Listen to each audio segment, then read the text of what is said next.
our daddy, Chief Olusegun Obasanjo. Let me also appreciate the person who brought us here and the wife, General Irabo. Thank you for gathering us to celebrate this book. The keynote speaker, let us appreciate the former NSA. We're happy. And let us appreciate the book reviewer, Bishop Matthew Hassan Kuka. Whenever Kuka is to speak, I'm always pleased because it's more of a scholar than a bishop. I have to thank all of you who are here, serving ministers, former ministers, serving governors, deputy governors, and former governors, serving members of the National Assembly and former members of the National Assembly. Well, let me really appreciate traditional institutions led by the Sultan of Sokoto and other traditional leaders are here with us. Distinguished ladies and gentlemen, I will not take much of your time because we've listened to eloquent speakers. We've listened to the chairman, we've listened to the book reviewer, we've listened to the former NSA. So I don't really have much to add. But let me first appreciate the man, Irabo, General Irabo. He's really a fine officer. And he's somebody who, the little I know, doesn't play politics with military. After leaving office, when I was in office, I thought that the military services don't play unnecessary politics. Well, we know there's politics everywhere, but they play the politics of within the army, not the kind of politics we play. But after leaving office, I realized that quite a number of professionals in the security services play dirty politics. But General Rabo is one person that does not get into that. White is white, black is black. Thank you, you're a gift to this country. And the title of the book is quite interesting. Scars and the Boko Haram conundrum. It is interesting because, when I was in office, and one of the major scars on my government, and will be on my face, and like Bishop Kuka said, no plastic or cosmetic surgeon can remove it, is the issue of the Chibok girls. It's a scar that I will die with. But later on, people may know a little more details. And that's also to do with the Boko Haram. What do they really want? Of course, our chairman raised the issue when interviewed some of them, and they gave him some perspective. But probably one day, I pray that some of the Boko Haram leaders may be literate enough to document what they have done, so that people will really know what they wanted. Because it's like the story of the Nigerian Civil War. If you read one of the books, My Command, I think that's one of the first books that came out from President Obasanjo, because he was there. Then Ojukwu wrote his own, Because I Am Involved. So when those who were involved in something say it, you'll get a different perspective. If you go through a research, interview a lot of people, yes, you'll get part of the story, but you will never get the full story of the Boko Haram. Because I was there. The Boko Haram started 2009 when I was the vice president to late Yaradua. And of course, I took over 2010 for 5 years, battling with the Boko Haram until I left. I thought that immediately I leave, within a reasonable time, late General Buhari was going to wipe them out, but till today, the Boko Haram is still there. So the issue of Boko Haram is a little more complex than sometimes we can conjecture. In 1999, when Obasanjo became a president, we know we had some issues in the Southwest. But government was able to bring it down because there was a clear focus, there was a clear reason, and government was able to. Then we had issues in the Niger Delta. And when I became the vice president, one of the major things I did was to visit the most dangerous camp of the militants in the Niger Delta. I remember when we flew down to Warri, by the time we get to the waterfront to take boats to that camp, they sent information to us that anybody following me must not carry a weapon. My ADC, my CSO, that nobody should carry a weapon. In fact, the Commissioner of Police of Delta State said, Vice President, no, you will not go there. The State Director of SSS to say, no, I will not go. But I told them I will go. So even my officers, my ADC, my CSO and so on, they handed over their guns to the CP and the SDS of Delta State. And none of them carried a weapon. When we landed at the camp, these boys lying up one this way, one road this way, with their assault rifles, just facing the bush, not even looking at my direction as if there was nothing happening. We passed through them, sorry. We had a meeting with their leaders and so on. We had to spend almost 1 hour there. When we came back, that was the beginning of solving the Boko Haram, the Niger Delta crisis. and were able to get through. At least now there's a reasonable pace in the Niger Delta.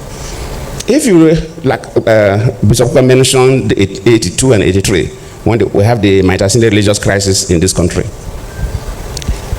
From research, the Mitasine religious crisis, when some of them were arrested and analyzed and interviewed, they came from parts of the Sahel area within Nigeria and outside Nigeria, where we had major drought within that period. And the river pest disease that wiped out so many cattle. And so many young people from these areas migrated to the cities, Maiduguri and others, and they had no skills and nothing to do. And they were able to be recruited and cause havoc. Luckily, it was a military government then. So when the military intervened, they were able to bring it down because there was a clear reason. A reason of young people who were looking for survival, but they had no skills, and so on and so forth. So if you put all these things together, you begin to say, this Boko Haram, why is it that from 2009 till date, we've not been able to resolve the crisis of Boko Haram? So just like Bishop Kuka tried to raise some fundamental issues. Yes, we need to approach it differently. The issue of carrots and the stick may be adopted. And yes, probably they need something. But if you look at the weapons they use and you value the weapons, then you know that these are not hungry people. So the soldiers that sometimes capture some of the weapons will see better. But the weapons they use, the ammunitions they use, sometimes they even have more ammunition than our soldiers. So it doesn't show that they're hungry people. And where are these guns, sophisticated weapons coming from? And you begin to see that the external hands are also involved, especially when I was president. So it's a bit complex. And it's not a matter of a single story. But I believe as a nation, we have to look at the concept of Boko Haram and approach it differently from. I always appreciate people who clearly document events so that maybe sometimes when we write our own, we'll borrow from the and I believe that all the military officers who were involved in this Boko Haram saga to be able to give us information about what the Boko Haram stood for. If it is only about hunger, because we tried different options, I don't need to give a sermon. It will look as if I'm trying to defend my own government. That will come up later when we will document, we write our books. But I believe we took different options, we set different committees. We tried our best within that 5 years that I was there. I believe late Buhari too must have tried his best because one of the committees we set up then, the Boko Haram nominated Buhari to lead their team to negotiate with government. So I was feeling that, if they nominated Buhari to represent them and have a discussions with the government committee, then when Buhari took over, it could have been an easy way to negotiate with them and they would have handed over their guns, but it was still there till today. I believe the government, luckily the defense minister is here. The service chiefs all are represented here. I think we will need a slightly different approach, and God willing, we will be able to resolve this crisis. I thank you all. That is Jonathan, former president of Nigeria. Former president of Nigeria, Goodluck Jonathan, saying that the center of his administration was Boko Haram, and everybody could remember that that administration was, in fact, that administration was God bless administration. That was the time we witnessed a president who made way for Nigeria. But yet, at that time, APC propaganda, they turned against Jonathan, PDP at that time. And they did everything possible to remove Jonathan out of office by blackmailing, calling him names, and everything, setting him. It was a setup using insecurity to set him up, Boko Haram, Chibok girls, to set him up, to give false narrative about his administration, that he was not competent enough to manage the affairs of the country. All the APC leaders, all the criminal in APC, they came together. They said Jonathan must go, just like in those days where they said Ghana must go because of Ghana. They said Ghana must go. Now Ghana don't go. That's how it was when they said Jonathan must go.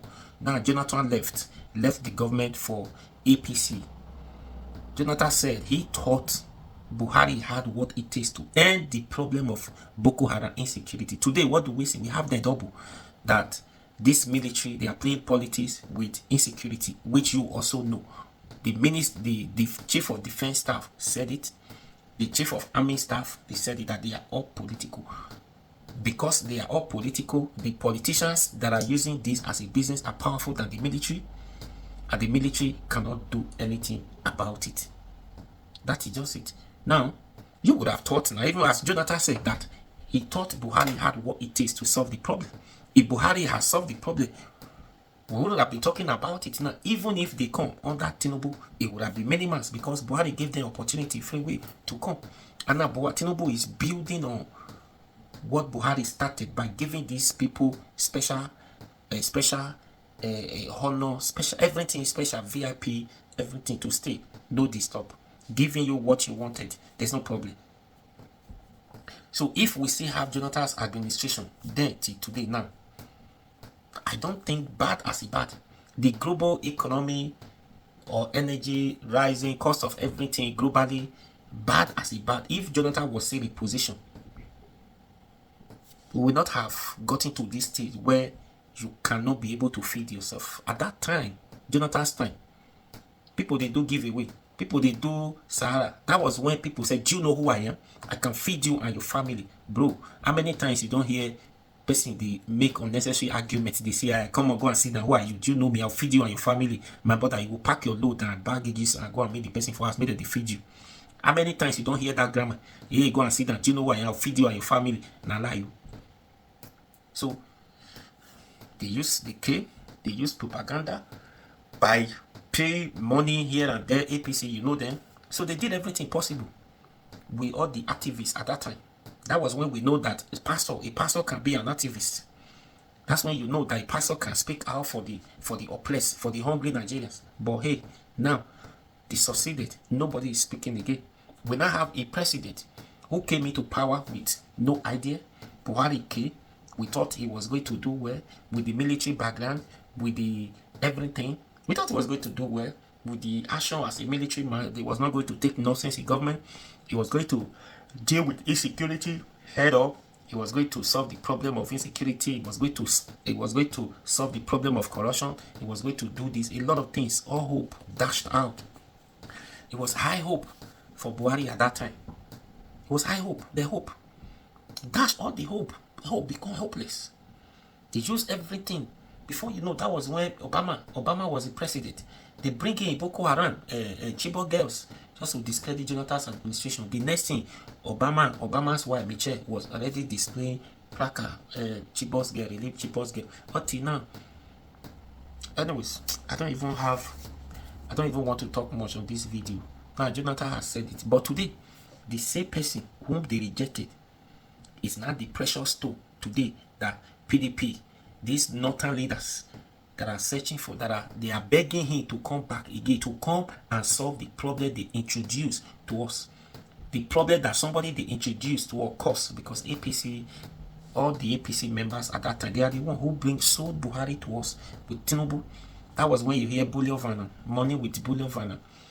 Today, they are not calling the man, after they've dabaru the country, they are not calling the man again to come and contest so that you can solve the problem. It was under Jonathan we had a good president. We know Obasanjo did a lot. Yaradua did a lot before call to glory. Then Jonathan took over from people who knew what they were doing. Then Buhari, who does not understand the word of economy, he took over. Then dabaru the system. He's hoping that, okay, this system is so shattered now. Let's look for somebody to help us correct the system. The mess Buhari make. Tinubu, okay, it is his turn. This is another person who does not understand the word of economy again. He said it is his turn. Now it is his turn. Taking Nigeria backwards, 100 years backward. For you and I, for this country to recover for this damage that Tinubu has caused, it's going to take time. The reason why I'm saying this, the Northerners, you know, some of the Northerners, they have already apologized to Jonathan. They have explained. The secret has been exposed. This is not me. They have said it, press conference, that they apologized to Jonathan, everything they did, that it was like they were under this, they were under that. We know. We all know. Now, they are begging the man to come back. The man is not coming back. So, I can't say if he lies. come back. If you think you forgot something in Aso Rock that you want to go and pick, then go and pick it up. Then that's all. Anyways, what do you think? Do you think Jonathan was right? Do you think Jonathan did well? Did you say Jonathan? What do you think about what you just listened to now? Tell me on the comment section. Like, share, comment, and subscribe to this YouTube channel.